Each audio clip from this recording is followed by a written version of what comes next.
Are we living in a computer simulation? That's the subject of today's episode.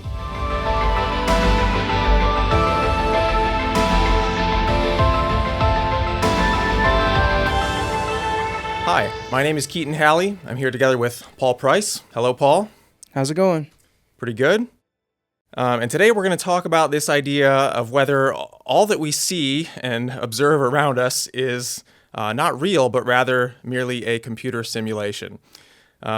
First of all, let's address why we should even talk about this subject. It's is it only crankpots who would propose something as radical as that? I watched a YouTube video recently. Believe it was on the channel called Vox, which is apparently very well subscribed channel, lots of viewers. And this particular video was talking about Elon Musk of the famous electric car company Tesla. And he made a statement, there is a 1 in billions chance that this is base reality. We can probably put a link to that video in the description for anybody interested. But, this is something that's getting a lot of attention, and a lot of people are talking about this idea, probably because of people like Elon Musk making it a popular topic. But from a Christian perspective, why would we care to talk about it? Obviously, this is something from an apologetics point of view we have to be able to answer, because if the Bible is true, this is not a simulation. The Bible says that God created the heavens and the earth. We're not figments of God's imagination or anything like that. This is a very real reality we live in.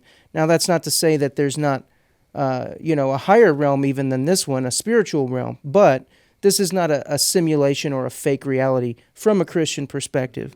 Yeah. And so definitely it's something that we as Christians should be able to talk about intelligently. So I'd be curious to hear your thoughts. I've got a couple of different angles that I think we could approach this question from. Sure. Yeah. I mean, I've come across the idea too. It seemed to be to become more prominent in the news media. There was a big conference back in 2016 at the Museum of Natural History in New York, where a bunch of scientists and philosophers got together to discuss these ideas. And, you mentioned Elon Musk puts the probability that we're in a simulation extremely high. Others are a bit more skeptical, but even other scientists like Neil deGrasse Tyson, a well-known atheist and a popularizer of evolution, he put the odds at 50-50. All right. So I do think it's something important to address, and you're right that from a Christian point of view, it doesn't fit with a biblical perspective. What do you think then is the impetus sort of driving this idea in the public? Well, that's pretty easy to answer. The impetus is two things: deep time, millions of years, and evolution. And if you watch that video from Vox, it's at no point is there a place where they say, oh, by the way, here's the evidence for this view. There is no evidence. It's all just, assuming evolution is the case, then here's what might be true based on that assumption. And the assumption of evolution itself, the assumption of billions of years of undirected gradual change, that's never even questioned, Right. So that's the first thing that we can say, is that the whole thing is nothing more than evolutionary speculation. So, go ahead. What I've seen too, the basic idea building on that foundation, they're saying that, look, if civilization continues long into the future and we become more and more technologically sophisticated, eventually we'll reach the point where we have simulations that are detailed enough that they can accurately represent reality and be indistinguishable from it. And then given, an indefinite future, it's almost more likely, they say, that we would be in one of those than the real world if there are so many more of these simulations occurring. Yeah. That's the whole, the logic sort of behind it. Yeah, well, Keaton, both you and I have written articles on creation.com dealing with the question of consciousness and thought. I think we would both probably agree that consciousness has, as part of its fundamental nature, the ability of having free thoughts. Okay, so the idea that every single process of your brain or mind is somehow predetermined by the laws of physics, or by the laws of, algorithms or computations. I would say those things are not fundamentally compatible with human consciousness. And I would say that that's pretty much self-evident to anyone who, I think if you personally possess consciousness, and if you're watching this video, I'm going to assume that you do, then you know that there's a fundamental nature of thought that is not predetermined. You look around, you have thoughts all over the place, you make decisions. The idea that we're just robots, that we aren't in control of anything, that everything is happening outside of our agency as beings, that idea is very much foreign to consciousness itself. Yeah, and I think what you're getting at here too is this is another way that evolution serves as the foundation for this view, because the idea is that we ourselves are nothing more than meat computers, as some evolutionists have put it. There's nothing more than physical things going on. Our consciousness is just a mere result of atoms banging around in our brains, right? And so that has to be true if a computer in the future would be capable of simulating us. Then we can't be anything more than physical beings.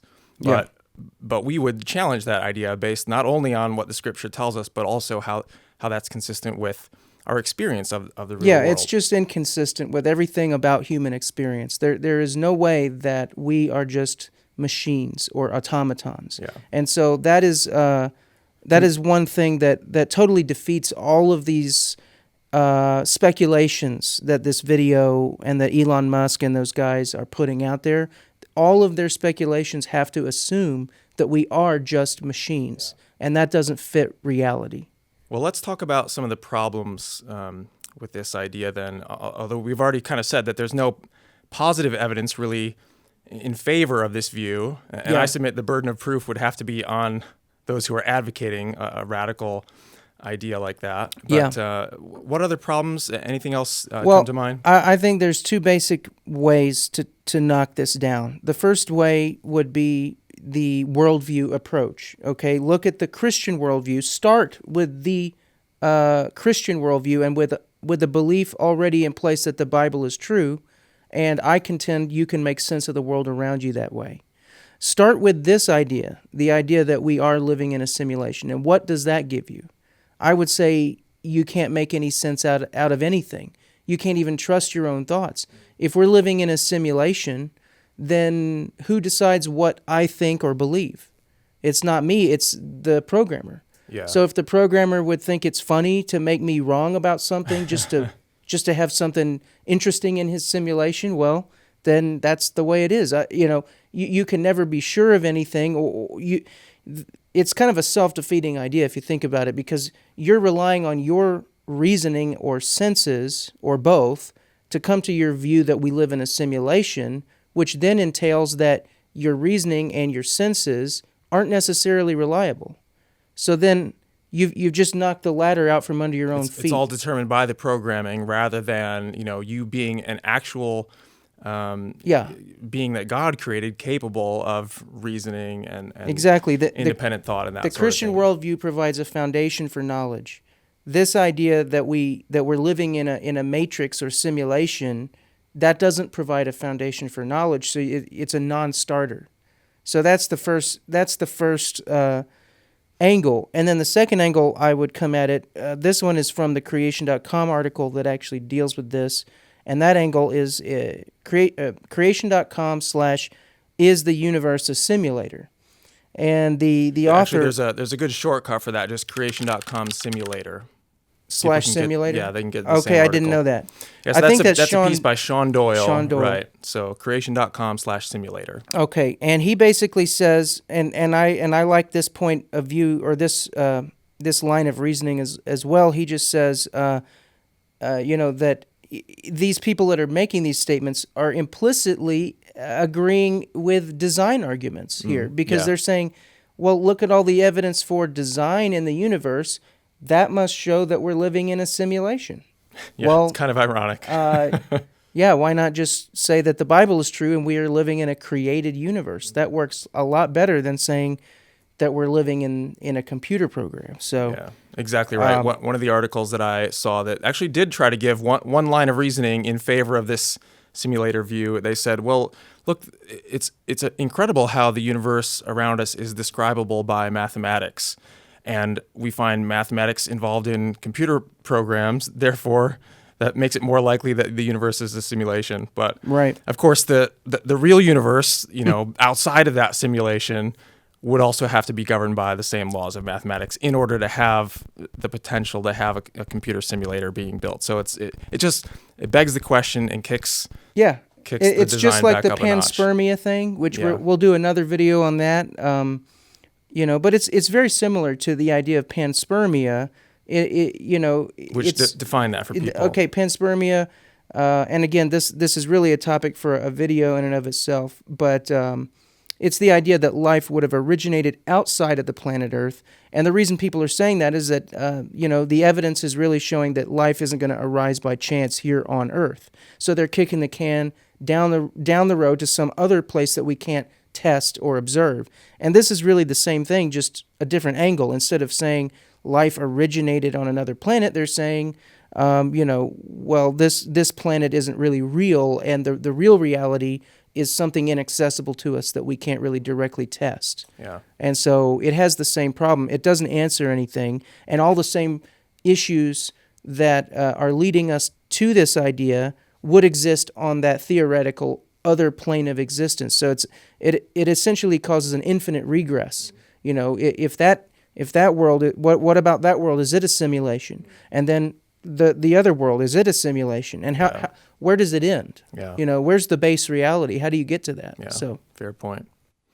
Well, why don't we wrap it up by talking about sort of the implications of this worldview? What would it mean for our own meaning and purpose if we're nothing more than zeros and ones, sort of a computer game, as it were?